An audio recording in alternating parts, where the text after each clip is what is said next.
بسم اللہ الرحمن الرحیم والحمد للہ رب العالمین والصلاة والسلام علی سیدنا و نبینا محمد و آلہ الطیبین الطاہرین. اما بعد،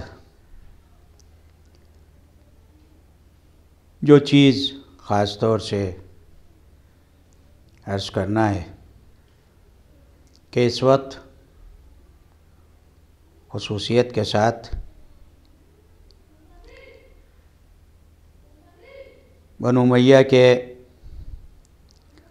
حکمراں عمر ابن عبدالعزیز کے لیے خاص طور سے ایک نظریہ خود ہمارے یہاں بہت سے محبان اہل بیت میں آ رہا ہے کہ وہ بہت نیک تھے اور بہت انصافور تھے، اور انہوں نے خصوصیت کے ساتھ جو کام کیے وہ یہ کہ حضرت علی علیہ السلام پر جو تبرہ اور لعن ہر جمعے کو شام اور بنو امیہ کی حکومت میں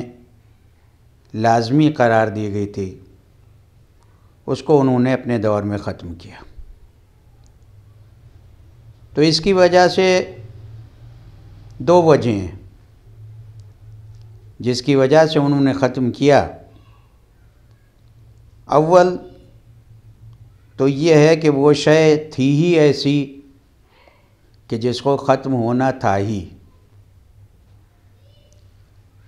دوسرے ایک ریزن اس کا یہ تھا کہ ان کے استاد جو انہیں قرآن پڑھاتے تھے وہ عبداللہ ابن مسعود کے اولاد میں سے تھے. ایک دن انہوں نے دیکھا کہ عمر ابن عبدالعزیز یہ ان کے بچپن کا واقعہ ہے جو انہوں نے خود بیان کیا ہے، اور یہ واقعہ نقل کیا ہے شرح نہج البلاغہ میں ابن ابی الحدید معتزلی نے، اور اسے نقل کیا ہے کتاب امامت و خلافت جو ترجمہ ہے معالم المدرستین، جو ہمارے زمانے کے جن کا ابھی حال ہی میں تھوڑے دن پہلے انتقال ہوا، چند برس پہلے، عظیم محقق آیت اللہ مرتضیٰ عسکری، انہوں نے معالم المدرستین 3 جلدوں میں اس کا یہ پہلی جلد کا ترجمہ ہے جو پاکستان سے شائع ہوا، اور اس کے صفحہ 497 پر یہ واقعہ درج ہے. ان کے استاد نے جو قرآن ان کو پڑھاتے تھے، انہوں نے دیکھا کہ یہ بچپن کے زمانے میں بچوں کے ساتھ کھیل رہے تھے، اور چونکہ اس زمانے میں اس قدر رائج ہو گیا تھا حضرت علی پر تبرہ کہ بچے کھیل کھیل میں حضرت علی پر نعوذ باللہ لعن پڑھا کرتے تھے. تو ان کے استاد جب ادھر سے گزر رہے تھے، انہوں نے دیکھا کہ یہ بھی بچوں کے ساتھ وہی کام کر رہے تھے جو عام بچے بنو امیہ کے بتائے ہوئے راستے پہ کر رہے تھے. تو جب وہ پڑھنے کا وقت آیا اور یہ مسجد میں پہنچے تو انہوں نے اپنے عمر ابن عبدالعزیز کہتے ہیں کہ میں نے دیکھا کہ میرے استاد مجھ سے ناراض ہیں، اور انہوں نے نماز جو ہے وہ شروع کر دی. جب انہوں نے نماز ختم کی تو میں نے پوچھا ان سے کہ میرے استاد کیا آپ مجھ سے آج ناراض ہیں؟ کہا ہاں، تم بچوں کے ساتھ کھڑے ہوئے حضرت علی پر لعن پڑھ رہے تھے. تو انہوں نے کہا کہ ہاں، وہ روزمرہ کی بچوں کی عادت ہے. تو ان کا کس وجہ سے؟ حضرت علی وہ ہیں کہ جو اصحاب بدر میں ہیں، جو ان لوگوں میں ہیں جو بدر میں گئے تھے. تو اس نے بڑی تعجب سے عمر ابن عبدالعزیز نے پوچھا، یہ پروپیگنڈا بنو امیہ نے جو کیا تھا، بڑے تعجب سے پوچھا کہ کیا علی اصحاب بدر میں ہیں؟ کیونکہ اصحاب بدر کے لیے نظریہ یہ تھا اس دور میں، اور آج بھی یہ نظریہ ہے کسی حد تک، کہ یہ انتہائی محترم ان کے خاص جو ہے وظائف تھے اور ان کے خاص مسائل تھے. تو کہا اس نے بڑے تعجب سے پوچھا کہ کیا حضرت علی اصحاب بدر میں ہیں؟ تو انہوں نے کہا کہ نہ صرف یہ کہ اصحاب بدر میں بلکہ فاتح بدر میں بدر کی جنگ کو فتح کیا، اور اس کے بعد انہوں نے بتانا شروع کیا، اور اس کے بعد تو اس نے کچھ اور چیزیں انہوں نے بتائیں، تو اس کے بعد سے اس نے کہا کہ یہ چیز جو ہے نامناسب ہے۔ پھر یہ خود کہتا ہے کہ میں نے ایک دن، میرے باپ مدینہ کے گورنر تھے،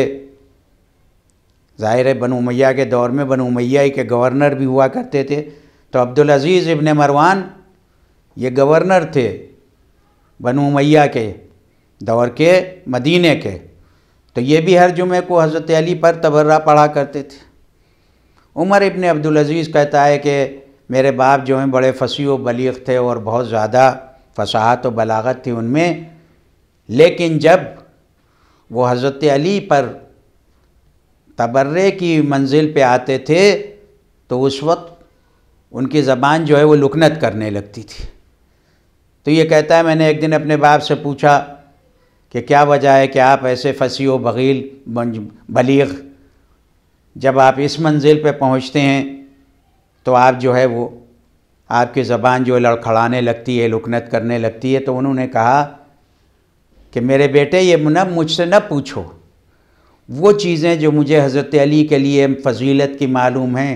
اگر لوگوں میں بیان کر دی جائیں تو پھر ہمارے لیے کوئی جگہ نہیں رہے گی۔ اور اس کے بعد انہوں نے وہ چیزیں بیان کی۔ تو یہ دو چیزیں تھیں جس کی وجہ سے بھی یہ اس طرف مائل، اور ایک وجہ جو اصل اس دور کی تھی وہ اس دور کے حالات، کیونکہ بعد واقع کربلا جیسے جیسے اطلاعات پہنچتی گئیں تو ویسے ویسے جو ہے بنو امیہ کے خلاف آوازیں بلند ہوتی رہیں۔ یہ سن 99 ہجری میں حکمراں ہوا تھا، خلیفہ ہوا تھا، بقول علماء اسلام کے خلیفہ ہوا تھا۔ تو 99 ہجری تک آتے آتے 61 کے بعد تک حالات اتنے ہو گئے تھے کہ وہ آوازیں اٹھنے لگی تھیں بنو عباس کی طرف سے بھی اور دوسرے لوگوں کی طرف سے، کیونکہ بنو عباس نے بھی جو مطالبہ کیا تھا وہ یہی کہ حکومت جو ہے وہ اولاد جناب زہرا کا حق ہے، اولاد جناب زہرا کا حق ہے، لہذا حکومت انہیں ملنا چاہیے۔ تو لہذا حالات کے تحت بھی یہ اس بات پر مجبور تھا، اس کو اس بات پر مبنی نہ قرار دیا جائے کہ وہ بہت نیک تھا اور بہت صالح تھا، اس لیے کہ اگر نیک ہوتا تو امام محمد باقر کی خدمت میں وہ خلافت و حکومت کو پیش کر دیتا، یا کہتا کہ جسے جی چاہے بنا لو،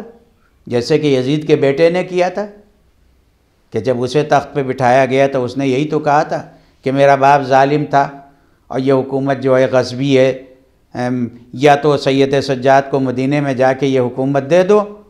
اور یا جسے چاہے بنا لو، جس کے بعد وہ گیا اور 40 دن کے بعد اسے جو زہر دے دیا گیا تھا وہ ختم کر دیا گیا اور مروان جو ہے وہ بادشاہ ہو گیا۔ تو یہ غاصبین حکومت میں تو تھا، غاصبین خلافت میں تھا، لہٰذا یہ نہیں کہہ سکتے ہم کہ وہ بڑا نیک تھا اور بڑا مقدس تھا اور بڑا فلاں تھا اور بڑا فلاں تھا۔ ہاں ٹھیک ہے کہ بنو امیہ میں یہ کچھ بہتر تھا، چونکہ استاد اس کا جو ہے وہ شیعہ تھا، جیسے کہ متوکل کے بیٹے کے لیے تاریخ میں موجود ہے، وہ بہت طول ہو جائے گا، بہت تفصیل ہو جائے گی، تو اس کے اثرات ہوتے ہیں۔ چنانچہ اس نے جو ہے وہ، لیکن یہ نہیں کہا جا سکتا ہے کہ یہ بہت، اگر نیک اور مقدس اور واقعی یہ محب اہل بیت ہوتا تو یہ زمانہ امام محمد باقر علیہ السلام کا ہے، کیونکہ سن 95 ہجری میں امام سجاد کی شہادت ہوئی اور امام محمد باقر کے ظاہری امامت و خلافت کا دور تھا یہ، جس میں اس کو چاہیے تھا کہ یہ کہتا رہ گیا یہ کہ فدق واپس کر دیا تھا، تو واپس کرنے کے لیے اس نے امام سے کہا تھا، لیکن امام نے اسے واپس نہیں لیا، بلکہ اولاد بنو ہاشم میں سے بعض لوگوں کو اس نے دے دیا تھا، اس لیے کہ اگر واپس لے لیتے یہ تو پھر قیامت میں اس کا مقدمہ نہیں قائم ہو سکتا تھا، اس اعتبار سے کہ اگر وارث لے لیتا تو پھر اس کا مقدمہ جو ہے وہ قائم نہیں ہو سکتا تھا، اور پھر غاصبین فدق پر جو فرد جرم عائد ہوئی تھی وہ ختم ہو جاتی۔ لہٰذا متعدد دور میں ہارون الرشید نے بھی کوشش کی ہے اور بھی مواقع آئے ہیں حکمرانوں کے ذریعے سے جنہوں نے مصلحتاً فدق واپس کرنے کے لیے کہا تھا۔ امام محمد باقر علیہ السلام نے نہیں اسے، اس نے کہا جس وقت کہتے ہیں، اور وہ بھی فدق کے بعض حصے، کیونکہ ان تک فدق آتے آتے اتنے ٹکڑوں میں ختم ہو چکا تھا اور انہوں نے اپنے خاندان میں اسے بانٹ لیا تھا اور اس پر طرح طرح کے قبضے کر رکھے تھے کہ اصل میں فدق کی اصلی حیثیت باقی ہی نہیں رہی تھی، اتنی بڑی جائیداد تھی۔ لہٰذا یہ نہیں کہا جا سکتا ہے کہ عمر ابن دوسرا مسئلہ جو ادھر چند دن سے چل رہا ہے، خاص طور سے آج شوال سے پہلے اسے مشہور کیا گیا کہ ان کے مقبرے کو جو ہے وہ شیعوں نے گرا دیا۔ ایران حامی ملیشیا جو شام میں ہے اس نے جو ہے اس کو گرا دیا۔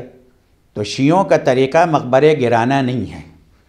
اگر شیعوں کا طریقہ مقبرے گرانا ہوتا تو اس کی سب سے اہم دلیل اور مثال یہ دی جا سکتی ہے کہ جس وقت سن 1907 میں سامرے پر حملہ کر کے بم کے ذریعے سے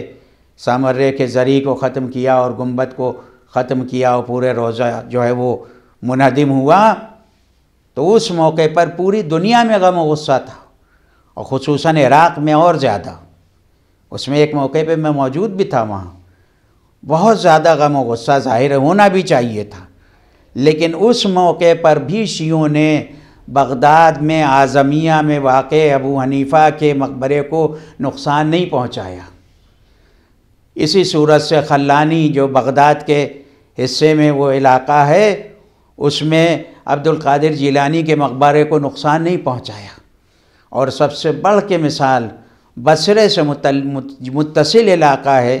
قصبہ ہے وہ، اور بصرے میں شامل ہے زبیر، جس میں زبیر ابن عوام کی قبر ہے، اور میں خود وہاں گیا ہوں، میں نے دیکھا ہے، اس کو بھی شیعوں نے نقصان نہیں پہنچایا۔ تو شیعوں کا انداز جو ہے وہ مقبرے گرانا نہیں ہے،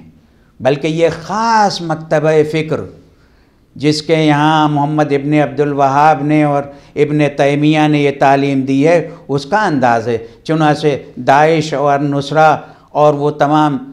جو وہابی تنظیمیں جنہوں نے سیریا میں، انہوں نے سب سے پہلے حضرت زینب کے روضے پہ میزائل مارا تھا۔ انہوں نے جو ہے جناب امیر المومنین کی ایک بیٹی کا وہاں مزار ہے جناب سکینہ کا، اس کو انہوں نے مسمار کیا۔ پھر حلب پہ جب ان کا قبضہ ہوا تو انہوں نے محسن السقط کے روضے کو جو ہے ختم کیا، جو امام حسین کے فرزند ہیں، جو راستے میں جن کے لیے ہے کہ کربلا سے شام آتے میں جو ہے ان کی شہادت ہو گئی تھی۔ چنانچہ اسی صورت سے انہوں نے صفین میں ان جگہوں کو نہیں، جناب جو ہے عمار یاسر کے روضے کو جو ہے وہ کس نے برباد کیا؟ انہی لوگوں نے جن کا مکتبہ فکر وہابیت ہے، جن کا مکتبہ فکر محمد ابن عبد الوہاب اور ابن تیمیہ ہے، انہوں نے۔ لہذا آج بھی شیعوں کے خلاف یہ پروپیگنڈا ہے کہ ایران حامی جو فورسز ہیں وہاں، انہوں نے جو ہے ایسا کیا اور انہوں نے جو اس مقبرے کو گرانا کام نہیں۔ اگر مقبرے گرانا ہو تو خود ایران میں صوفیوں کے بہت سارے مقبرے موجود ہیں، لیکن آج تک کہ کسی میں ہاتھ نہیں لگایا گیا، بلکہ انہیں جو ہے وہ سجایا گیا۔ خود مشہد مقدس میں ایک جگہ موجود ہے، مجھے نام نہیں اس وقت یاد ہے، بیچ چوراہے پہ وہ جگہ، لیکن اس کے باوجود آج تک بلکہ اس کے گرد اسے سجا دیا گیا ہے۔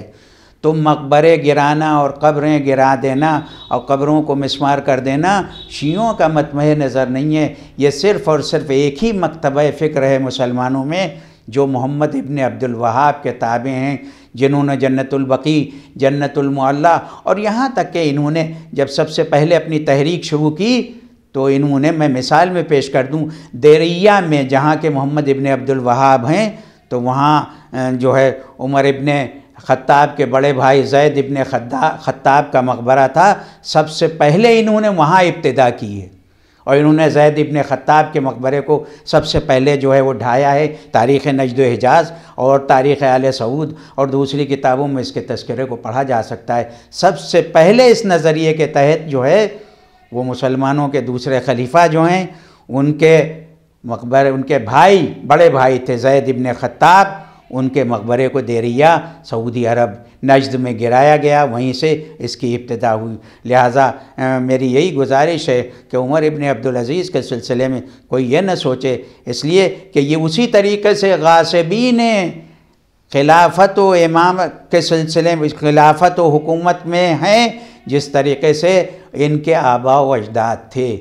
لہٰذا یہ نہیں کہا جا سکتا ہے کہ انہیں ایک مقدس و محب اہل بیت اور یہ تمام چیزیں، یہ محبان اہل بیت کو یہ چیزیں روا نہیں دیتی ہیں۔ وآخر دعوانا الحمد للہ رب العالمین، والسلام علیکم ورحمۃ اللہ وبرکاتہ۔